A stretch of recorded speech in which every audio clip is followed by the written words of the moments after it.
வாருங்கள் நண்பர்களே, அனைவருக்கும் வணக்கம்.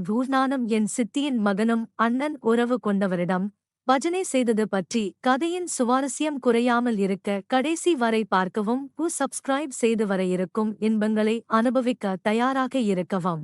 ஒரு வீட்டில் ஒரு பெண் பிள்ளையே எப்படி கண்டிப்புடன் வளர்ப்பார்களோ அதுபோலவே நானும் கண்டிப்புடன் வளர்ந்தேன். எனக்கு அவ்வளவு வெளி உலகம் பழக்கம் இல்லை. ஆனால் சாலையில் செல்லும் போது பெண்கள் இருசக்கர வாகனத்தில் ஆண்களை இறுக்கமாக கட்டி பிடித்து செல்வதை பார்க்க எனக்கும் ஆசையாக இருந்தது. என்னிடம் லேப்டாப் இல்லாததால் நான் என் கல்லூரி புராஜெக்ட் விஷயமாக எனது அண்ணனின் உதவி கேட்டு இருந்தேன். அவனோ என்னை வீட்டில் வந்து பார்க்குமாறு கூறினான். ஆனால் நேரம் எதுவும் சொல்லவில்லை. என் அம்மாவிடம் சொல்லிவிட்டு அண்ணன் வீட்டுக்கு செல்கிறேன் என்றேன். அவளும் சரி அண்ணன் வீடு என்றுதான் நம்பி அனுப்பினாள். நானும் நம்ம வேலைதான, நானே போய் பார்ப்போம் என்று சந்திக்க சென்றேன். அவனோ செய்து கொண்டிருந்த செயல் என்னை பூரிப்படைய செய்தது. அப்படி அவன் செய்த விஷயம் என்னவென்றால், நீங்கள் நினைப்பது போல கை வேலை இல்லை. அவன் பஞ்சு தலையணை எடுத்துக்கொண்டு அதில் ஒரு ஓட்டைய போட்டு அதில் வெறி ஆட்டம் ஆடிக்கிட்டு இருந்தான். அவனின் ஒவ்வொரு அடிக்கும் தலையணைக்கு வாய் இருந்திருந்தால் கதறியிருக்கும். நான் வந்ததை அவன் கவனிக்கவில்லை. அவனின் கருத்த பாம்பானது 8 இன்ச் வரை இருக்கும். சிறிது நேரம் அவன் செய்வதை பார்த்து கொண்டு இருந்தேன். என்னடா, ஆண்களுக்கு ஆசை வந்துடால் தன் கையே தனக்கு உதவி என்று தானே இருப்பார்கள். ஆனால் இவன் என்னடா புதுசா பண்றான்னு சிறிது நேரம் சத்தம் போடதாவாறு ரசித்தேன். அவனின் கருநாகம் வெள்ளையான தண்ணியை அந்த தலையணையில் கொட்டியது. கருநாகம் தண்ணியை கொட்டும் போது இன்ப வெள்ளத்தில் உடல் சிலிர்த்து. பின் அவனை தொந்தரவு செய்யாமல் என் வீட்டுக்கு சென்று விட்டேன்.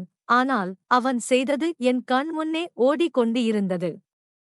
நான் அந்த தலையணை ஆகஸ்ட் இருக்க ஆசை வந்ததையோ அந்த கருநீர பாம்பானது என் பொந்துக்குள் செல்ல வேண்டும் என்று நினைத்தேன்.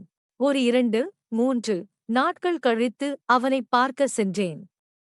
ஆனால் அவன் வீட்டில் இல்லை. அவனது கணினியை நான் பார்க்கும்போது அதில் சில படங்களை பார்த்து நான் வயதுக்கு வந்ததை உணர்ந்தேன். நீண்ட நாள் ஆசை. அதில் ஒரு படத்தை பார்த்தேன். சுமார் 20 நிமிடங்கள் பஜனை நடந்தது.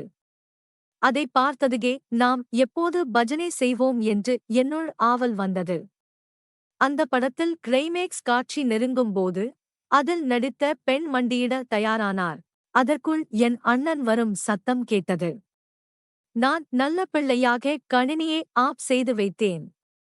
என் அண்ணன் வந்ததும் கட்டிலில் அமர்ந்து கொண்டான். நான் அவன் கருநாகம் விளையாடிய தலையணை எடுத்து கட்டி பிடித்து சரியாக அந்த தலையணின் ஓட்டை என் மூக்கின் அருகின் இருக்குமாறு வைத்துக் கொண்டேன். அதில் இருந்து என் அண்ணன் ஊத்திய தண்ணியின் வாசம் என் மூக்கை துளைத்தது. நான் அவனின் கருநாகம் என நினைத்துதான் தலையணை கட்டி அந்த ஓட்டையை என் பல்லால் கடித்து கொண்டேன். நான் இப்படி செய்வதை பார்த்த என் அண்ணனுக்கு கருநாகம் படை எடுக்க ஆரம்பித்தது போல அவன் நெளிய தொடங்கினான். அவன் கருநாகம் படை எடுப்பதை உற்று நோக்கினேன். அவனுக்கு அவசரம் போல் என்னை செய்வது போல எண்ணி அந்த தலையணை செய்ய நினைத்தான். உடனே அவன் இந்து எனக்கு உடல் அசதியாக இருக்கு, நாளைக்கு வா, உன் புராஜெக்ட் பற்றி பேசுவோம் என்று என்னை அனுப்புவதில் குறியாக இருந்தான்.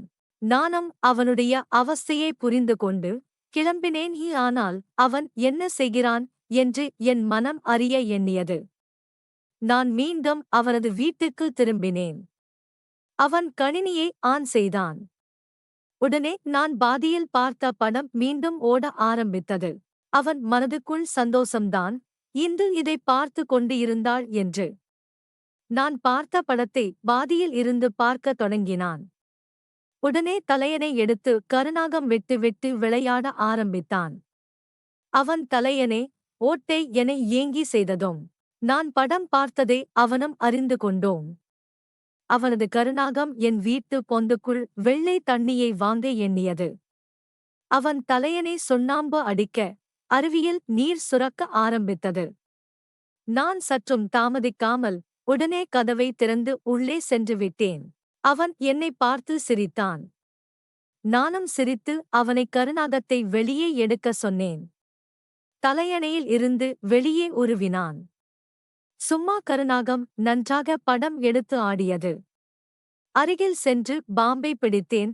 கை உள்ளங்கைக்கு அடங்கவில்லை. அண்ணா, கருநாகம் பெருசா இருக்கு என்றேன்.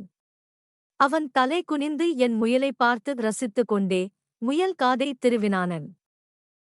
இந்த என்னடி உனக்கு முயல் இப்படி ஆடுது என்றான். இது கேள்வி கேட்கும் நேரம் அல்ல. நான் மீதம் பார்க்காத படத்தை என்னிடம் செய்ய சொல்லி நான் மண்டியிட்டேன். கருநாகத்தை லாலிபாப் போன்று சுவைக்க ஆரம்பித்தாள். லாலிபாப் சரியா தொண்டை வரை சென்று வந்தது.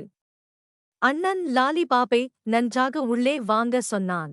நானும் முடிந்த அளவு முயற்சி செய்து லாலிபோபை சுவைத்தேன். அவன் எழுந்து நாய் பொம்மை போன்று என்னை விளையாட சொன்னான். நானும் அவ்வாறே நாய் போன்றே நிற்க கருநாகம் பொந்தின் வாசலை தேய்த்து பொடைக்குள் உள்ளே சென்றது. கருநாகம் பொந்தின் அடி ஆழம் வரை சென்று வெளியே வந்தும் உள்ளே சென்று இருந்தது. கருநாகத்தின் மாணிக்க விதை பொந்தின் வாசலை உரசி வந்தது. பின் அடர்ந்த காட்டுக்குள் உள்ள புதர்களை விலகி தேன் கூட்டில் தேன் சுவைத்தான். அந்த பாம்பின் நாக்கு என் தேன் கூட்டை பிளந்து கொண்டு சென்றது. அவன் மீண்டும் கருநாகத்தை அடிவயிறு வரை இறக்கினான். பாம்பு பொந்தை கிழித்து கொண்டு சென்றது. பொந்தின் வாசல் சற்று விரிந்து அகலாமனது. என் அண்ணன் இப்படியே செய்து அவனது வெள்ளை தண்ணியை கொட்டினான். இப்படியே நாட்கள் செல்ல செல்ல நானும் என் அண்ணனும் புராஜக்ட் விஷயமாக சந்திப்பதாக கூறி எங்கள் புராஜக்ட் பஜனை நடந்தது.